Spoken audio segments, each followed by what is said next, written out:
सभी को नमस्कार। हेलो हिंदी चैनल पर आप सभी का स्वागत है। प्रिय विद्यार्थियों, आज की इस वीडियो में हम अध्ययन करने जा रहे हैं रघुवीर सहाय के द्वारा लिखी गई कविता धूप के बारे में पढ़ेंगे हम यहाँ पर। देखिए, इस कविता में कवि ने प्राकृतिक वातावरण का बड़ा ही सजीव चित्रण किया है। कवि अपने घर के बरामदे में बैठे हुए धूप को अनुभव कर रहा है और वो धूप यानी बसंत ऋतु में खिली हुई धूप का वर्णन यहाँ पर कवि कर रहा है। तो आइए इस कविता को विस्तार पूर्वक हम पढ़ लेते हैं। देख रहा हूँ लंबी खिड़की पर रखे पौधे धूप की ओर बाहर झुके जा रहे हैं। कवि बसंत ऋतु में खिली हुई धूप का वर्णन करते हुए क्या कहते हैं कि मैं देख रहा हूँ लंबी खिड़की पर, घर की जो लंबी खिड़की है उस पर जो गमलों में पौधे लगे हुए हैं वो बाहर की ओर झुके हुए हैं और उन्हें देखकर कवि को कैसा लगा? धूप की ओर, मानो वो धूप को पाने के लिए बाहर की ओर झुके हुए हैं। हर साल की तरह गोरैया अब की भी कार्निस पर ला ला के धरने लगी है तिनकी। कवि कहता है कि हर साल की तरह की, जैसे इससे पहले वर्ष तो हर साल की भांति गोरैया जो एक पक्षी है, छोटी सी चिड़िया है, वो इस वर्ष भी कार्निस पर छोटे छोटे तिनकों को लाकर रख रही हैं और अपना घोंसला बनाने की तैयारी कर रही हैं। हालांकि यह वह गोरैया नहीं। कवि कहता है कि हालांकि, यद्यपि ये गोरैया, ये जो चिड़िया हैं वो पिछले वर्ष वाली चिड़िया नहीं। यह मकान भी पहले वाला नहीं है, ये गमले भी पहले वाले नहीं हैं और ये खिड़की भी पहले वाली नहीं है जिस पर गमले रखे हुए हैं। तो कवि सोच कर कहता है कि ना ये गोरैया पहले वर्ष वाली है, ना ये मकान, ना ये खिड़की और ना ही ये रखे हुए गमले पहले की भांति हैं। कितनी सही है मेरी पहचान इस धूप की। कवि कहते हैं कि इन मकान, गमले, खिड़की, इनका अस्तित्व तो पहले वाला नहीं है, लेकिन जो धूप है उसका अस्तित्व वही है और इस धूप के कारण ही मुझे ये सारी चीज़ें फिर से याद आ रही हैं। तो कवि ने यहाँ पर ये कहा है कि धूप पहले की भांति जो कि त्यों है, उसका अस्तित्व पहले की तरह है। इसीलिए कवि को यहाँ पर बसंत ऋतु में खिली हुई सुंदर धूप को देखकर वो सारी चीज़ें याद आ रही हैं। कितने सही हैं ये गुलाब कुछक से हुए और कुछ झरने झरने को। अब कवि की नज़र जो गुलाब के फूल हैं उन पर गई तो कवि खिले हुए गुलाब के फूलों को देखकर क्या कहता है, कितने सही हैं, कि ये गुलाब के फूल कितने अच्छे हैं, कितने सही लग रहे हैं।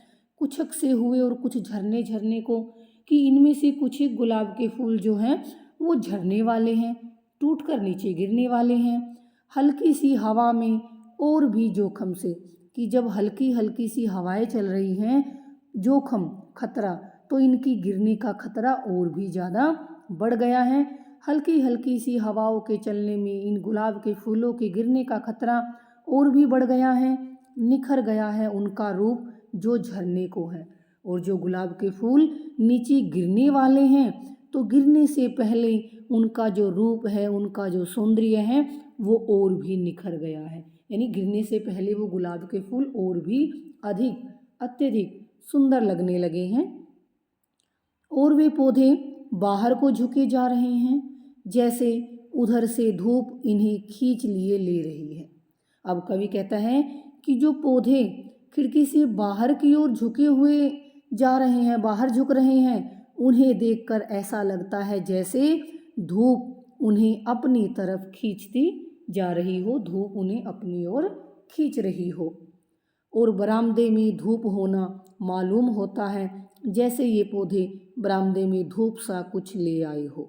और बरामदे में खिली हुई धूप को देखकर कवि को ऐसा लगता है कि बरामदे में ये जो धूप है इसे देखकर ऐसा मालूम होता है, ऐसा प्रतीत होता है जैसे ये पौधे ही बरामदे में धूप को खींच कर ले आए हों, कि मानो ये पौधे ही धूप को बरामदे में ले आए हों। और तिनका लेने फुर्र से उड़ जाती है चिड़िया, हवा का एक डोलना है जिसमें अचानक कसे हुए गुलाब की गमक है और गर्मियाँ आ रही हैं। अब कवि कहता तिनका लेने, कि जब तिनका लेने के लिए फुर बड़ी तेजी से उड़ जाती है वो छोटी चिड़िया। कवि कहता है कि जब तिनका लेने के लिए वो चिड़िया बड़ी तेजी से उड़ जाती हैं, हवा का एक डोलना है, कि वो इतनी तेजी से उड़ती हैं कि उस चिड़िया के आने जाने से कवि को हवा महसूस होती है, हवा का बहना अनुभव होता है, जिसमें अचानक कसे हुए गुलाब की गमक है, जिसमें कवि को कसे हुए गुलाब की गमक यानी खुशबू, सुगंध, कवि को उसमें गुलाब के फूल की खुशबू महसूस होती है और गर्मियाँ आ रही हैं। कवि को उसमें गुलाब की जो खुशबू अनुभव होती है, महसूस होती है, फिर कवि को लगने लगता है कि गर्मियाँ, ग्रीष्म ऋतु आने वाली हैं। हालांकि अभी बहुत दिन है, फिर हालांकि यद्यपि अभी बहुत दिन है, किसमें, अभी गर्मियाँ आने में बहुत देर है, बहुत दिन बचे हैं। कितनी सही है मेरी पहचान इस धूप की। तो कवि धूप को अनुभव करता है और कहता है कि धूप को महसूस करने की समझ जो है वो मेरी कितनी सही है, कि और कवि उस खिली हुई धूप को अनुभव करने लग जाता है।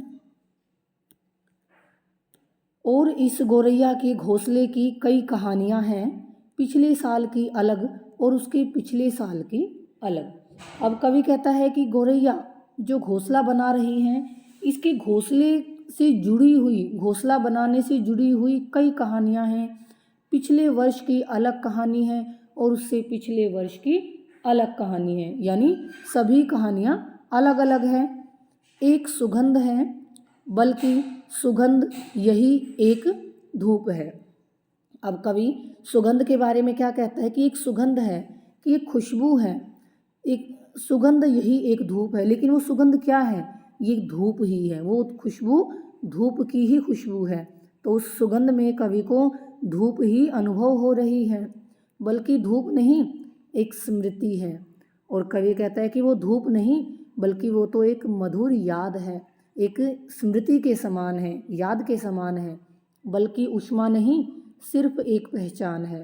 अब कवि कहता है कि उस धूप में जो ऊष्मा, जो गर्मी महसूस हो रही है, वो गर्मी नहीं है, बल्कि वो तो धूप को पहचानने का ही एक तरीका है, धूप को पहचान कराने वाला ही एक तत्व है।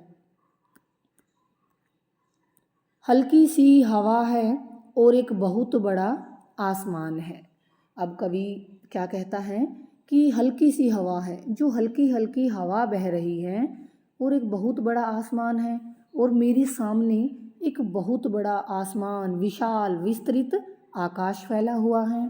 वह नीला है। वह आकाश कैसे रंग का है, वो आकाश नीले रंग का है, उसमें धुआं नहीं है, न किसी तरह का बादल है। और उस आकाश में न तो किसी प्रकार का धुआं है और न ही उस आकाश में बादल छाए हुए हैं, यानी आकाश कैसा है, बिल्कुल साफ स्वच्छ है और एक हल्की सी हवा है।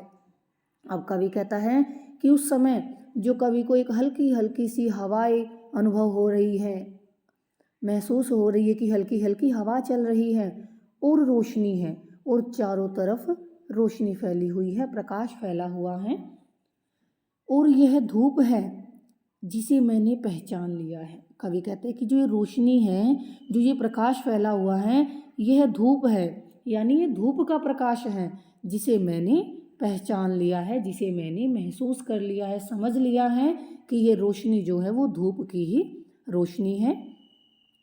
और इस धूप से भरा हुआ बाहर एक बहुत बड़ा नीला आसमान है। कवि कहता है कि इस धूप से भरा हुआ बाहर मैं देखता हूँ तो एक बहुत बड़ा नीले रंग का विस्तृत आसमान है, आकाश है, और इस बरामदे में धूप और हल्की सी हवा और एक बसंत। कवि कहता है और इस बरामदे में भी मैं धूप को महसूस कर रहा हूँ, हल्की हल्की सी हवाएं चल रही हैं, और एक और बसंत, यानी हम ये भी कह सकते हैं कि बसंत ऋतु में धूप और हल्की हल्की सी हवाएं जो हैं वो चल रही हैं। या फिर आप ये भी इस लाइन को ऐसे भी कह सकते हैं कि बरामदे में जो धूप है और हल्की हल्की सी हवाएं चल रही हैं, एक और बसंत, उसके कारण मुझे बसंत की अनुभूति हो रही है। तो ये थी हमारी कविता धूप। मैं उम्मीद करती हूँ कि आपको इसकी व्याख्या समझ आई होगी। इसी के साथ आप सभी श्रोतागणों को मुझे सुनने के लिए बहुत बहुत धन्यवाद। मिलते हैं अगली वीडियो में।